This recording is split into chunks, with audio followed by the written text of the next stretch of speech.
Hi hello friends, welcome to my channel. ನೀವೇನು ನಮ್ಮ channel first time ನೋಡ್ತಾ ಇದ್ದರೆ ಪ್ಲೀಸ್ ಚಾನಲ್ ಸಬ್ಸ್ಕ್ರೈಬ್ ಮಾಡಿಕೊಂಡು ಬೆಲ್ ಐಕಾನ್ ಕ್ಲಿಕ್ ಮಾಡಿ. ಕರ್ಣ ಮುಂದಿನ ಸಂಚಿಕೆಯಲ್ಲಿ ಏನಾಗ್ತಿದೆ ಅಂತ ನೋಡೋಣ ಬನ್ನಿ.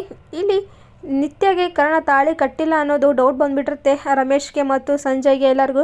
ಅದರಿಂದಾಗಿ ಅವರಿಬ್ಬರು ತಾಳಿ ಶಾಸ್ತ್ರ ಮಾಡಿಸ್ಬೇಕು ಅಂದ್ಬಿಟ್ಟು ಇಲ್ಲಿ ಸಂಜಯ್ ನಿತ್ಯ ಮತ್ತು ಕರ್ಣ ಮಲ್ಕೊಂಡಿರ್ತಾರೆ. ಆಗ ಮೆಲ್ಲಗೆ ರಾತ್ರಿ ಬಂದುಬಿಟ್ಟು ಅವ್ರು ಕತ್ತರಿನಂಥ ತಾಳಿನ ಕಟ್ ಮಾಡ್ಕೊಂಡು ಹೋಗ್ಬಿಡ್ತಾನೆ.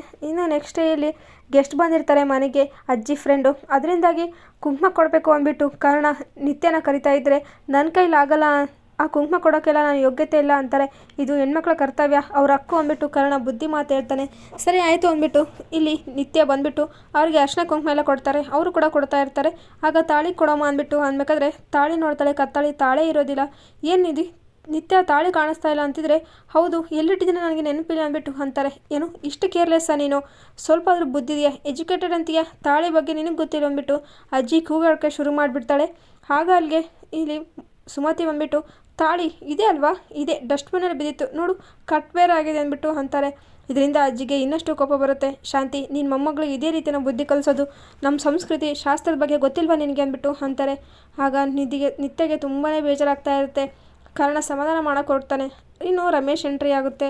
ರಮೇಶ್ ಬಂದುಬಿಟ್ಟು ಅಯ್ಯೋ ಇಷ್ಟ ತಾನೇ ಆಗಿರೋದು ಕಾರಣ, ಅದೇನಪ್ಪ ದೊಡ್ಡ ವಿಚಾರ, ಈಗ ಮತ್ತೆ ನೀನು ಎಲ್ಲರ ಮುಂದೆನೂ ನಿತ್ಯಕ್ಕೆ ತಾಳಿ ಕಟ್ಬಿಡು, ಇಲ್ಲಿಗೆ ಪ್ರಾಬ್ಲಮ್ ಸಾಲ್ವ್ ಆಗುತ್ತಲ್ವ ಅಂದ್ಬಿಟ್ಟು ಅಂತಾರೆ.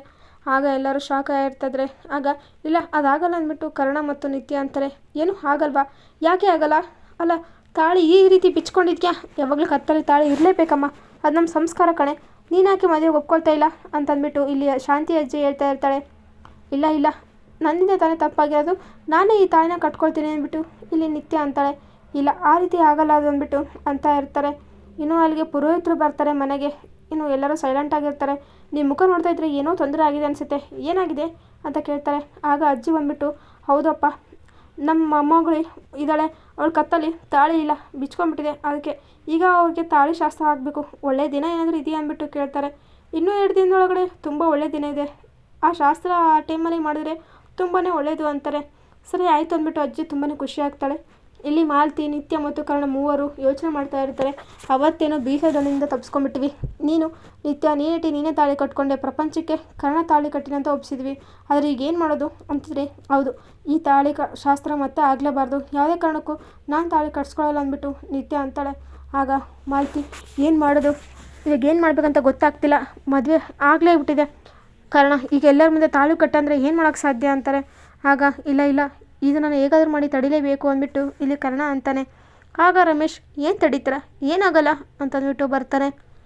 ಆಗ ಮಾಲತಿಗಂತೂ ಫುಲ್ ಶಾಕು, ಕೈಕಾಲು ನಡುಗ್ತಾ ಇರ್ತಾರೆ. ಇವ್ರಿಗೇನಪ್ಪ ಎಲ್ಲ ಕೇಳಿಬಿಡ್ತಾರೆ ಹೀಗೆ, ಅಯ್ಯೋ ಏನು ಮಾಡೋದು ಈಗ ಅಂದ್ಬಿಟ್ಟು ಅಂದ್ಕೊಳ್ತಾ ಇರ್ತಾರೆ. ಕರ್ಣ ಮತ್ತು ನಿತ್ಯ ಇಬ್ಬರು ಕೂಡ ಇಲ್ಲಿ ರಮೇಶ್ ನೋಡಿ ಶಾಕ್ ಆಗ್ತಾರೆ.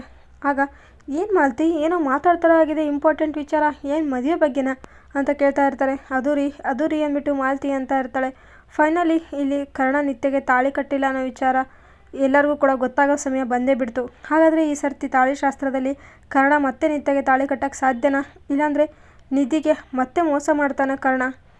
ಹಾಗಾದರೆ ತಾಳಿ ಶಾಸ್ತ್ರದಲ್ಲಿ ತಾಳಿ ನಿಧಿ ಕೊರಳಿಗೋ ಅಥವಾ ನಿತ್ಯ ಕೊರಳಿಗೋ ನೋಡಬೇಕಾಗಿದೆ. ಇಲ್ಲಿ ರಮೇಶ್ ಮಾಡಿರೋ ಪ್ಲಾನ್ ವರ್ಕೌಟ್ ಆಗುತ್ತಾ, ಫ್ಲಾಪ್ ಆಗುತ್ತಾ ನೋಡೋಣ. ಈ ವಿಡಿಯೋ ನಿಮಗೆ ಇಷ್ಟ ಆದರೆ ಪ್ಲೀಸ್ ಲೈಕ್ ಮಾಡಿ, ಶೇರ್ ಮಾಡಿ, ಕಮೆಂಟ್ ಮಾಡಿ. Thank you for watching.